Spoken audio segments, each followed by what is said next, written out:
하나님의 말씀은 이사야 11장입니다. 이사야 11장 4절이 되겠습니다. 이사야 11장 4절. 찾으신 줄 알고 봉독에 올립니다.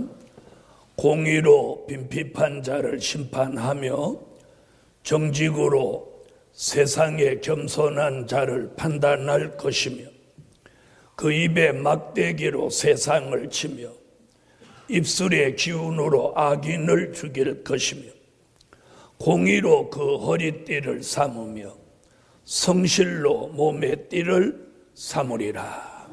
아멘. 네, 오늘 하나님이 주신 말씀을 통해서 함께 은혜 받을 말씀의 제목은 사명자의 아름다운 덕목. 뭐라고요? 사명자의 아름다운 덕목. 우리의 삶 속에서 가장 아름다운 것이 어떤 덕목이 있어야 합니다. 이사야라는 선지자는 오늘 사명자에게 아름다운 덕목을 4가지를 지금 제시하고 있습니다. 몇 가지? 4가지를 제시하고 있어요. 그래서 첫째, 공의로운 덕목을 가질 때다. 무슨 덕목? 공의로운 덕목. 성경 미가서를 한 권 찾으시겠습니다. 미가서 6장. 성경을 모두 한번 찾아보세요. 미가서 6장 8절입니다. 8절. 다 같이 한번 읽어주세요. 아멘. 자, 여기 본문에 뭐라고 하냐면 미가 선지자는 이렇게 말합니다. 하나님이 사람에게 구하시는 것이 있는데 그 구하시는 것이 앞에 6절로 7절에 보면 천천의 수양이나 만만의 기름이나 그런 것을 하나님이, 즉 물질적인 것을 요구하는 게 아니라 공의를 행하기를 너한테 구한다. 아멘. 자, 이 공의라는 말이 무슨 말이냐면 공의는 이렇게 고든 것을 말해요. 그리고 이렇게 치우치지 않는 것을 말합니다. 또 공의는 거짓과 편벽이 없어야 돼요. 그래서 공의는 성경에서 말씀이에요, 말씀. 그래서 하나님의 말씀은 전 세계 70억 인구에게 다 공통적으로 적용되는 거예요. 사람은 자기하고 가까운 사람은 봐주고 자기하고 친분이 없는 사람은 안 봐주고 자기한테 이익이 되면 봐주고 이익이 안 되면 안 봐주고 사람은 이렇게 기준이 없어요.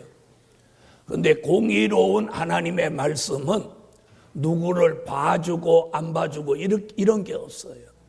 그래서 공의는 하나님의 말씀입니다. 스가랴 선지자는 스가랴 4장 10절에 뭐라고 하느냐면 공의로운 말씀을 다림줄이라고 했어요. 다림줄, 이렇게 고든 줄. 그 다림줄 같은 말씀으로 공의로운 기준을 삼아서 거짓과 편벽 그리고 인간의 어떤 인정과 사정에 치우치지 말라는 거예요.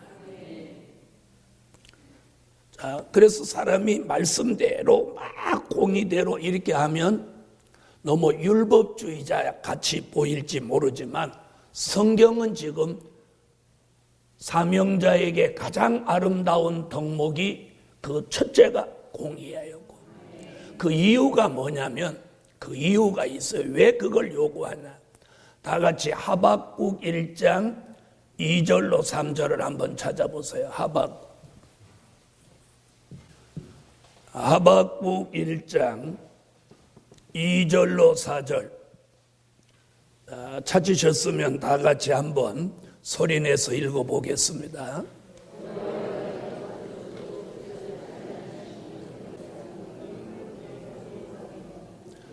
자, 하박국이라는 선지자가 지금 무슨 내용을 말하느냐면 이렇게 말하죠. 마지막 때가 되면 공의가 시행되지 않고 공의가 굳게 행한다. 무슨 말인지 아시겠죠? 다시 말하면 곧아야 되고 발라야 되는 말씀이 굽어져서 분쟁과 변론이 일어나고 안 좋은 일들이 막 생긴다는 거예요. 자, 그래서 공의가 시행되지 않음으로 생기는 게 뭐냐면 부패입니다. 부패와 타락이에요. 바르게 안 되니까 자꾸 부패하게 되고 거기가 부정과 부패가 생기는 거예요. 그래서 오늘 선지자 이사야는 이 마지막 때를 살아가는 사명이 있는 하나님의 사람은 공의로운 덕목을 갖춰라. 공의로운 덕목. 우리가 바르게 하려고 하는 사람을 세상에서는 뭐라고 하냐면 고지식하다고 그럽니다. 그런데 그게 맞는 거거든요. 다시 말하면 공의라는 말은 원칙대로 한다는 거예요. 원칙.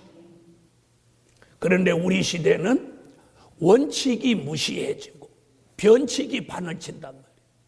변칙, 반칙, 부정, 부패, 봐주기가 일상생활화되니까 공의가 굳게 행하고 공의가 시행되지 않는다는.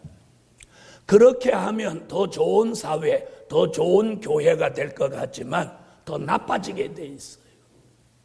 여러분, 원칙이라는 게 바로 법입니다.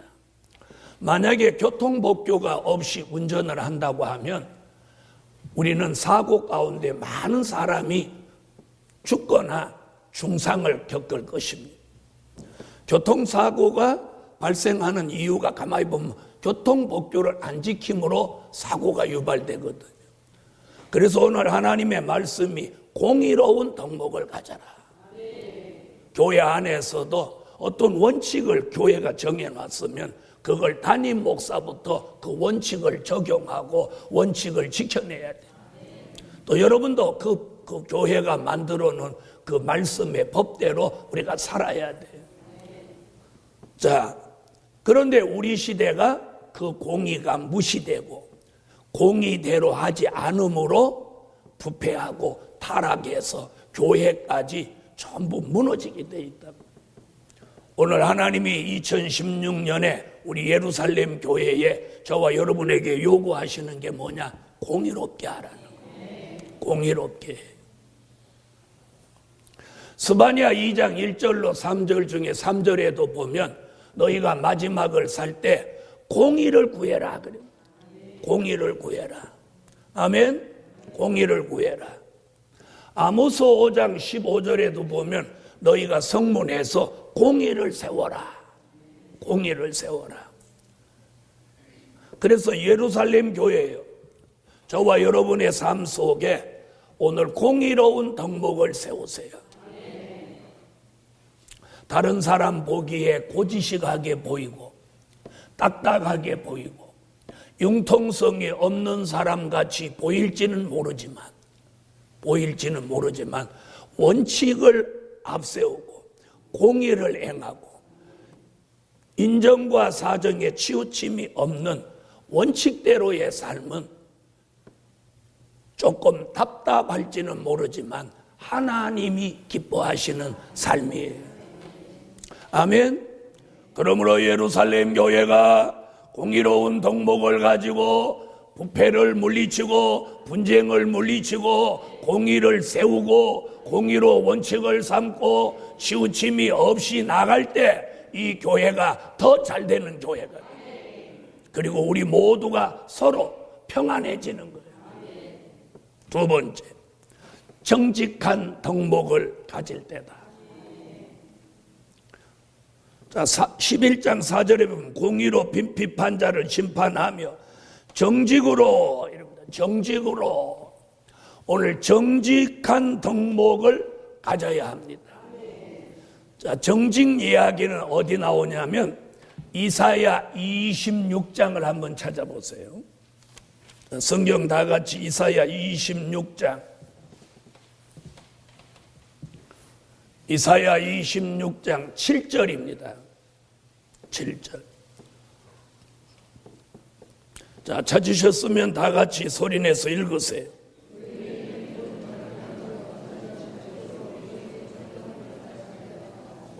아멘. 자, 거기 정직한 이야기가 나왔죠. 여러분, 여기 보니까 주님이 정직하신 분이다 이렇게 말하고 있어요. 주님의 정직. 아멘. 그리고 정직한 사람이 의인이다 이렇게 말하는 거예요.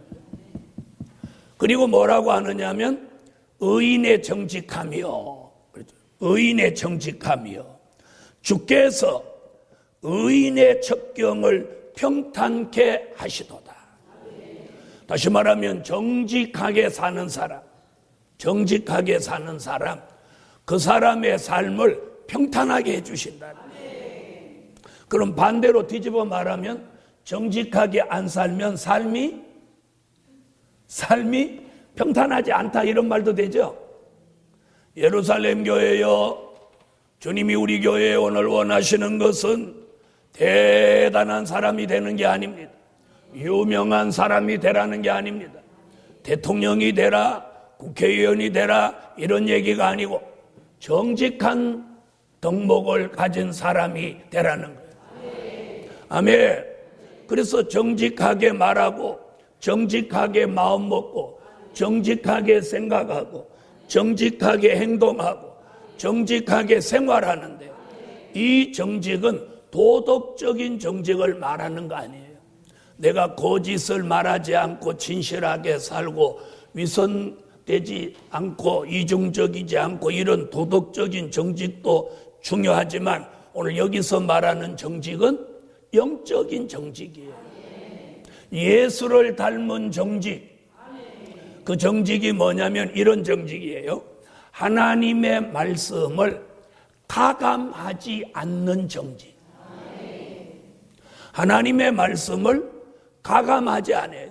어떻게 사람이 그대로 다 하냐 이러면서 자기 마음대로 이 말씀을 가감하지 않는 정직이에요.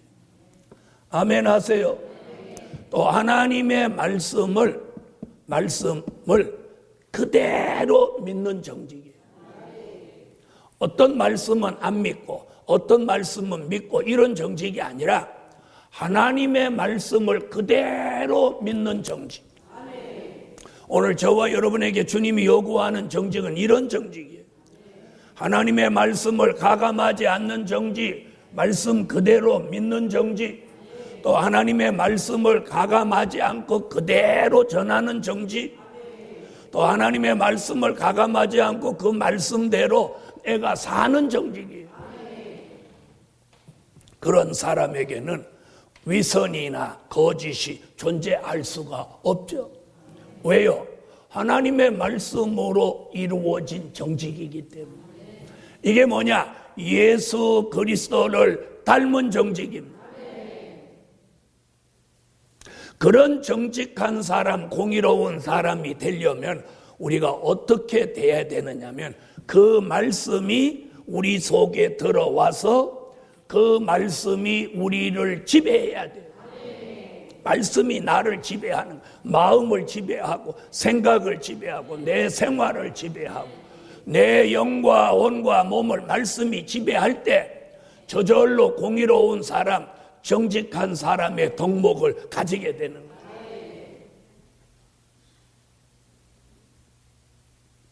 그런 사람의 삶을 의인의 삶이라고, 그런 사람의 삶을 오늘 뭐라고 하느냐, 평탄하게 해준다. 여러분, 여러분의 삶이 굴곡이 많습니까? 굴곡이 많습니까?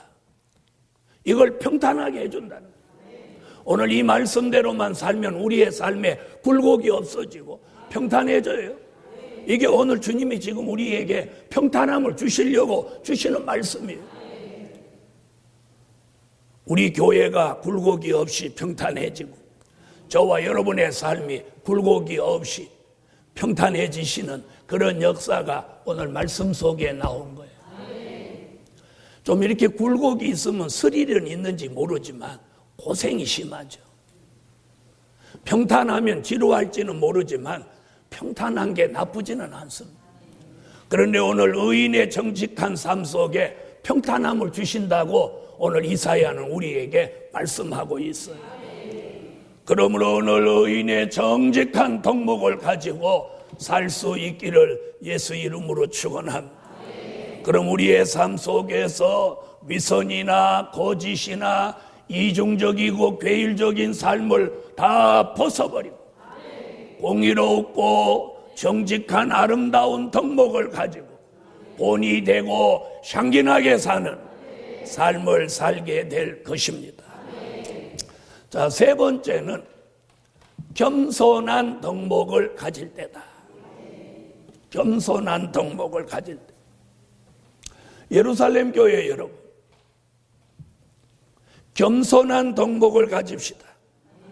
아멘. 자, 성경을 찾아보세요. 야고보서 신약입니다. 야고보서 4장 6절을 찾으세요. 신약. 야고보서 4장 6절. 자, 찾으셨으면 다 같이 한번 읽어주세요.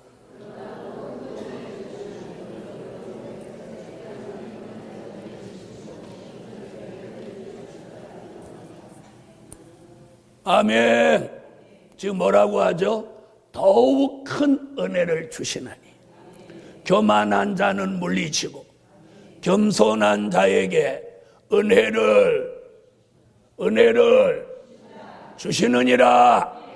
그냥 은혜가 아니고 더 큰 은혜. 더 큰 은혜. 예루살렘 교회요. 오늘 여기서 교만한 자는 물리치고 겸손한 자에게 더 큰 은혜를 주신다. 더 큰 은혜를. 스바냐 2장 3절에 보면 스바냐 선지는 너희가 마지막 때에 겸손을 구해라. 겸손을 구해라. 겸손을 구해라. 베드로전서 5장 5절로 6절에도 보면 교만한 자는 물리치고 겸손한 자에게 은혜를 주시고 너희가 겸손해져라. 그러면 때가 되면 내가 너희를 높여준다. 겸손도 바로 육적인 도덕적인 겸손이 있고 영적인 겸손이 있습니다. 우리는 도덕적인 겸손도 있어야 하지만 오늘 본문에서 우리에게 말하는 이 겸손의 덕목은 내가 남 앞에 머리를 더 숙이고 인사를 먼저 하고 잘난 체 하지 않고 남을 나보다 높여주고 다른 사람 앞에 자신을 낮추고 이건 도덕적인 겸손입니다. 이 도덕적인 겸손은 유교에서 나온 거고 오늘 본문에서 말하는 겸손은 진리예요. 진리. 예수 그리스도를 닮은 겸손. 예수 그리스도를 닮은 겸손. 여러분, 그래서 예수님은 얼마나 겸손하시냐면 이미 나실 때 다른 사람은 다 좋은 곳에서 태어나는데 예수님은 마구간에서 태어납니다. 마구간에서. 여러분 아무리 어려워도 마구간에서 애 낳는 사람은 없습니다. 근데 예수님은 마구간에 나셨어요. 그리고 제자들의 발을 예수님이 손수 씻어줬어요. 그래서 예수님은 우리에게 겸손을 보여줬어요. 오늘 여기 모이신 분 제가 잠깐 얘기를 하나 하겠어요. 잘 들어보시고 자기는 어떤 사람인가 잘 들어봐요. 제가 전도사 때였어요. 대구에서 목회를 할 때인데 서울의 큰 교회 목사님이 대구를 다니러 오셨다가 올라가는 길에 저희 교회 여자 집사가, 제가 전도사 때인데 여자 집사가 그 서울의 큰 교회 목사님한테 고추장과 된장을 이만큼 담아갖고 서울에 있는 동생에게 좀 갖다 주라고 이렇게 준 거예요. 자, 여러분 같으면 목사님한테 고추장, 된장 들고 가라고 시킬 수 있는 분 아멘 해봐요. 우리 교회는 아무도 없어요? 아무도 없어요? 아이고, 우리 교회는 괜찮네. 근데 그 집사님은 지금같이 자가용으로 다닐 때가 아니고 그때 최고 좋은 차가 새마을호 열차였어요. 그분이 그 집사가 서울에 있는 동생이 전해주려니까 그걸 들고 새마을호를 타고 서울에 갖다 줬어요. 자, 여러분은 그거 들고 갖다 줄 수 있는 분 아멘 해봐요.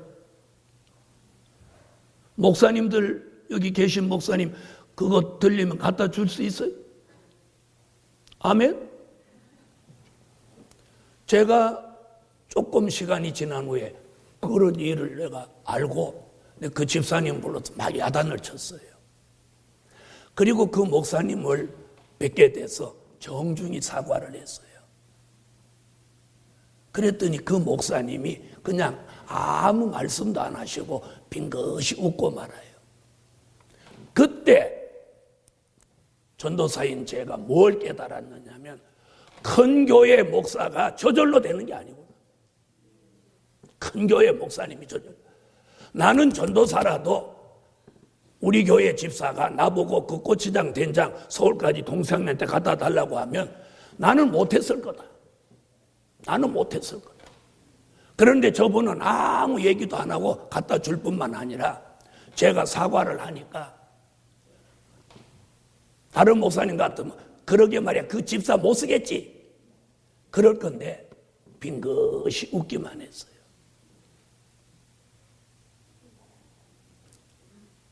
저는 그 목사님을 존경했어요. 위대한 능력이 있어서가 아니라 그 마음이 예수의 마음이 있더라 이 말이에요.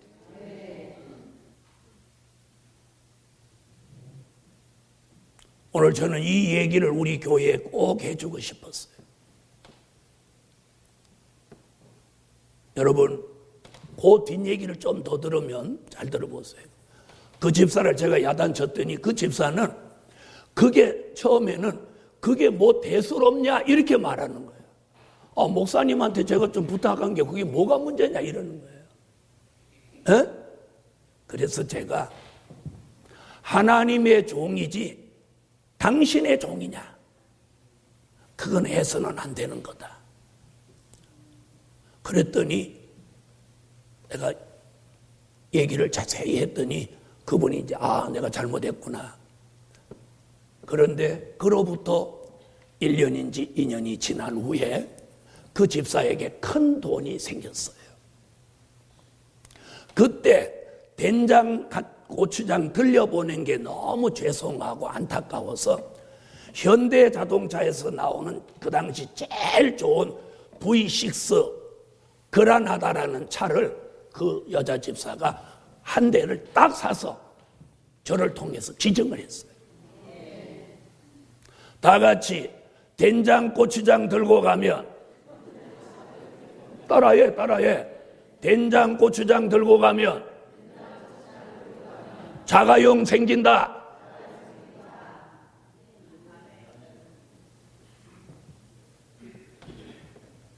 그 집사하고 저하고 돈 생겼는데 마음이 일치돼서 집사님, 그 서울의 그 목사님 차가 낡았는데 우리가 사줍시다.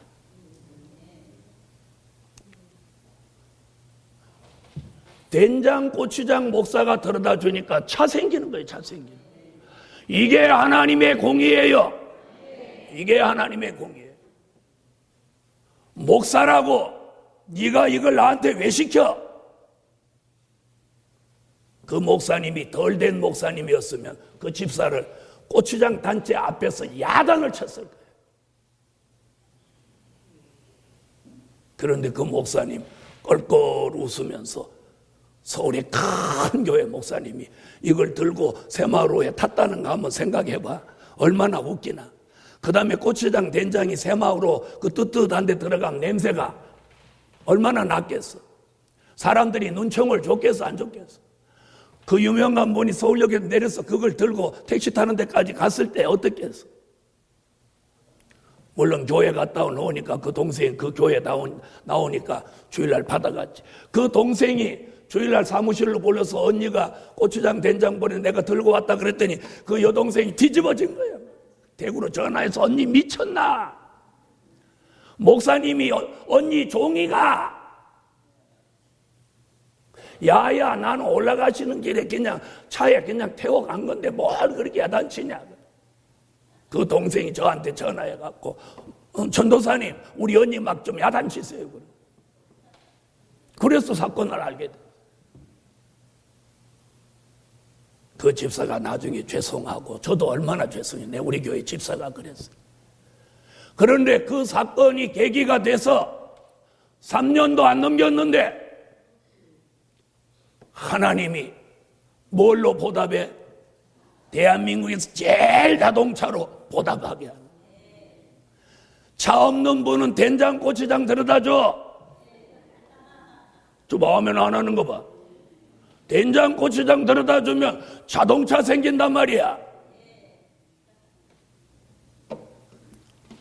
우리는 맨날 본이 되게 산다, 향기 나게 산다 이러면서 자신의 권위만 내세우고 정말 그리스도의 형상은 멀리에 있는 거예요. 겸손이 뭐예요? 그 목사님은 바로 고추장 된장을 드는 것으로 그리스도의 겸손을 본을 보인 거예요. 저는 그때 그 사건으로 굉장한 감명을 받았어요.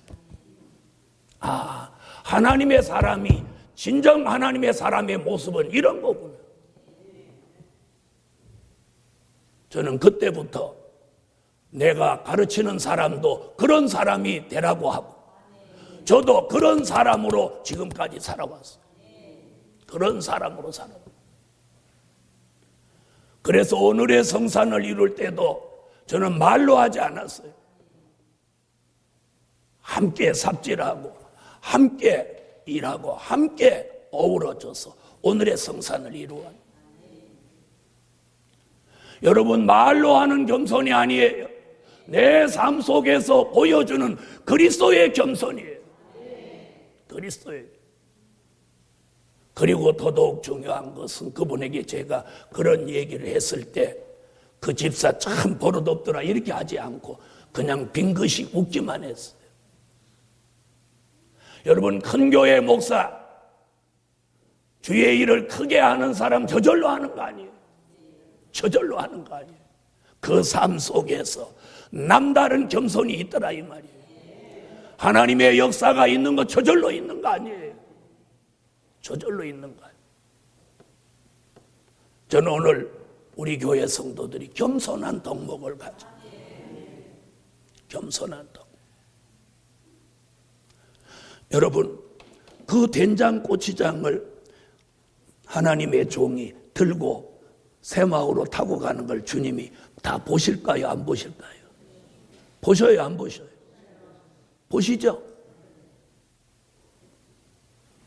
그게 억지로 들고 간 게 아니라 정말로 아무 거리낌 없이 하나님은 그걸 기억해 갖고 그 집사한테 물질을 주어서 그 종에게 좋은 차로 보답하게 해요. 그뿐이 아니에요. 서울 올라갈 때마다 다시는 고추장 시키지 않고 그 집사가 서울 올라갈 때마다 그 목사님한테 선물을 매번 드리고 매번 드리고 헌금 갖다 드리고. 예루살렘 교회 여러분, 말로만 하는 겸손 아니에요. 그리고 겸손한 채 하는 건 겸손이 아니에요. 그건 위선이고 거짓이에요. 내 삶 속에서 겸손한 모습을 보이는 거예요. 억지로 하는 게 아니라 억지로 하는 거예요. 이게 몸에 이루어져서 할 수 있어야 돼. 어디 감히 나보고 고추장 된장을 들고 가라고 그래. 그랬으면 그 목사님은 못 안 생겼어. 그 좋은 자동차는 안 생겼을 거야. 여러분, 하나님은 아주 자그만 일, 자그만 사건을 통해서 큰 것을 이루어요. 큰 것을 이루어요. 오늘 여러분이 하나님의 사람으로 바로 가려면 그런 덕목을 오늘 가지라는 거예요. 그런 덕목을 여기 가져요. 그게 겸손인데. 오늘 여기서 말하는 겸손은 어떤 거냐? 하나님의 말씀 앞에 자기를 복종시키는 거예요. 말씀 앞에 자기를 복종시키는 거예요. 하나님의 말씀 앞에 자기를 복종시키고 하나님의 말씀 앞에 자기를 낮추고. 아멘. 하나님의 말씀을 가감 없이 내가 아멘으로 받아들여. 이런 아름다운 덕목이 겸손이에요. 이것이 예수 그리스도 그분을 닮은 겸손이에요. 여러분, 행사를 열어놓고 세숫대를 갖다 놓고 물을 떠다 놓고 교인들의 발은 씻는 걸 막 합니다. 사람들 발을 씻는 그런 행사를 해요. 그걸 세족식이라고 해요. 여러분, 남에게 보이기 위해서 발 씻는 건 아무라도 한단 말이에요. 사진 찍고 세족식이라고 신문에 내고 이런 일은 아무나 할 수 있어요. 그런데 1대1로 만났을 때 고추장 된장을 주면서 서울 들고 가세요. 목사님, 우리 동생 좀 전해주세요. 이 일은 못한단 말이에요. 이 일은 못해. 왜 못해? 자존심이 상해서 못해.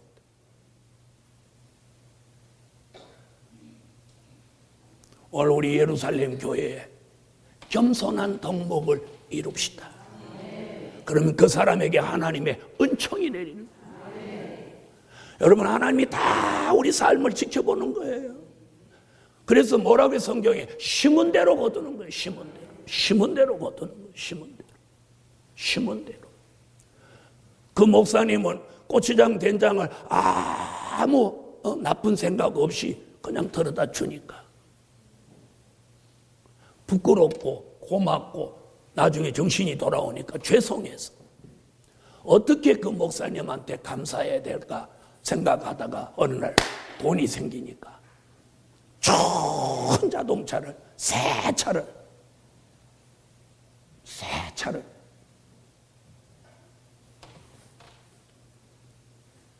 최고 좋은 차를, 대한민국에서 최고 좋은 차를 갖다 드려요. 그리고 서울을 왕래할 때마다 감사 예물, 선물을 끊임없이 드려요. 겸손한 덕목을 가질 때다. 이런 덕목은 크게 힘이 나는 것 같고 빛이 나는 것 같지 않은데 은연한 가운데 나오는 이 향기가 사람의 마음을 사로잡고 감동시키는 거예요. 감동시키는 거예요. 감동시키는 거예요. 제가 죄송합니다, 목사님. 저희 교회 집사가 너무 버릇이 없었죠. 그때 더 감동을 받은 게 뭐냐? 빙긋이 웃고만 계시더라는. 여러 말이 필요 없었어. 그 빙긋이 웃는 그 모습이 지금도 이 마음에 담아요. 그때 제가 나도 저런 환경에서 저렇게 할 수 있을까?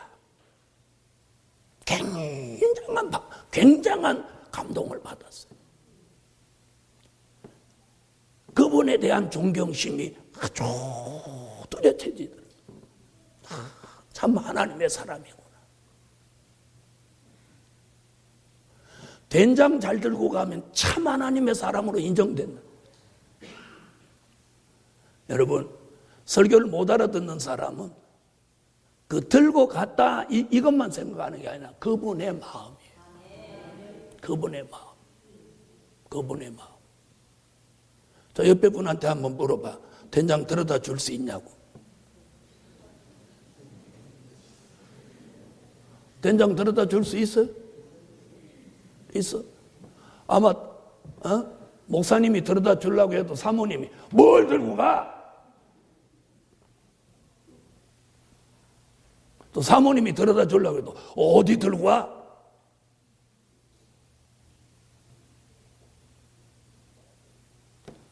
넥타이 딱 메고 신사복 딱 입고 상당히 이렇게 멋지게 생긴 분이 된장 고추장 담은 보따리를 이렇게 들고 새마을호를 타고 서울역에 내려가고 택시 타고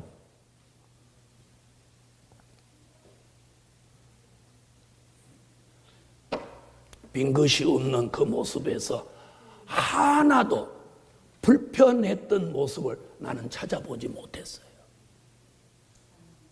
아시겠어요? 불편했던 모습을 저는 찾아본 일이 없어요. 그때 저는 마음속 깊이 감동을 받고 저것이 그리스도의 모습이다. 나도 내가 아무리 앞으로 유명한 목사가 된다 할지라도 그런 삶을 정말 본이 되고 향기 나는 삶을 살아야 되겠다. 그래서 저는 저와 함께하는 사람들한테 그걸 가르치고 그걸 요구합니다. 그런데 이것이 근본적인 변화가 안 되면 안 되는 거예요. 안 되는 거예요. 안 돼. 그 다음에 억지로 들고 가면서 분시렁거리고 불만과 불평을 하면 그건 의미가 없는 거예요. 들어다 주는 것도 소용없는 거예요. 오늘 예수를 닮은 겸손의 덕목을 우리 예루살렘 교회가 저부터 가집시다. 넷째로 성실한 덕목을 가질 때다. 무슨 덕목? 성실한 덕목. 오늘 이사야는 네 번째 성실한 덕목을 제시하고 있어요. 이 성실함은 마태복음 25장 14절로 30절에 보면 주인이 자기 종들에게 타국에 가면서 어떤 종에게는 5달란트, 2달란트, 1달란트를 주었습니다. 오랜 후에 와서 회개하는데 5달란트, 2달란트 받은 사람은 와서 뭐라고 하느냐면 아무 말이 없이 주인이 제게 5달란트를 주셨는데 보소서 제가 5달란트를 더 남겼습니다. 2달란트 가진 사람도 맞아. 자기가 더 남기면서 고생했다는 말, 생색내는 말, 남겼으니까 칭찬을 기다리는 어떤 이런 내용이 하나도 없어. 그저 사실만을 고백하는. 예루살렘 교회 여러분, 우리는 무슨 일 할 때 생색을 냅니다. 자기가 했다는 걸 알리고 싶어 합니다. 성경은 오른손이 하는 걸 왼손이 모르게 하라고 그렇게 가르치고 있는데 교회 다니는 사람은 뭔가 하면 그걸 생색내기를 좋아하고 그걸 막 써붙이기를 좋아하고 광고해 주기를 원하고 이는 비성경적이에요. 그런데 5달란트, 2달란트 받은 종은 그런 생색을 전혀 내지 않고 있는 사실 그대로 말씀하며 5달란트를 더 남겨온 그 성실함만 나타났습니다. 주님은 그 성실한 그 종들에게 잘하였도다. 착하고 충성된 종아, 적은 일에 충성했으니 내가 많은 것으로 내게 맡기리니 내 주인의 즐거움에 참여하라. 여러분, 하나님이 원하시는 일은 말에 있지 않아요. 말을 하지 않고 누가 알아주지 않아도 누가 칭찬하지 않아도 자기에게 주어진 현실에서 최선을 다하는 사람, 이런 성실함을 오늘 아름다운 덕목으로 말하고 있습니다. 여러분, 이 복음이 우리 교회에 원하는 덕목이 뭐냐? 공의, 정직함, 겸손, 성실함이에요. 모양 내지 않아도 있는 그대로 그 모습이 아름다운 게 성실함이에요. 향기를 만들어내지 않아도 그 성실함 속에서는 아름다움 그 자체가 향기예요. 봄나게 안 해도 성실함 속에 그 봄이 나게 돼 있어요. 예루살렘 교회요, 저와 함께 이 네 가지 아름다운 덕목을 가진 교회로 우리 교회가 존재한다면 우리 교회는 하나님의 은총을 입을 줄 믿습니다. 결론, 사명자가 아름다운 덕목을 가지고 살 때다. 아름다운 덕목을 가지고 삽시다. 기도드립니다.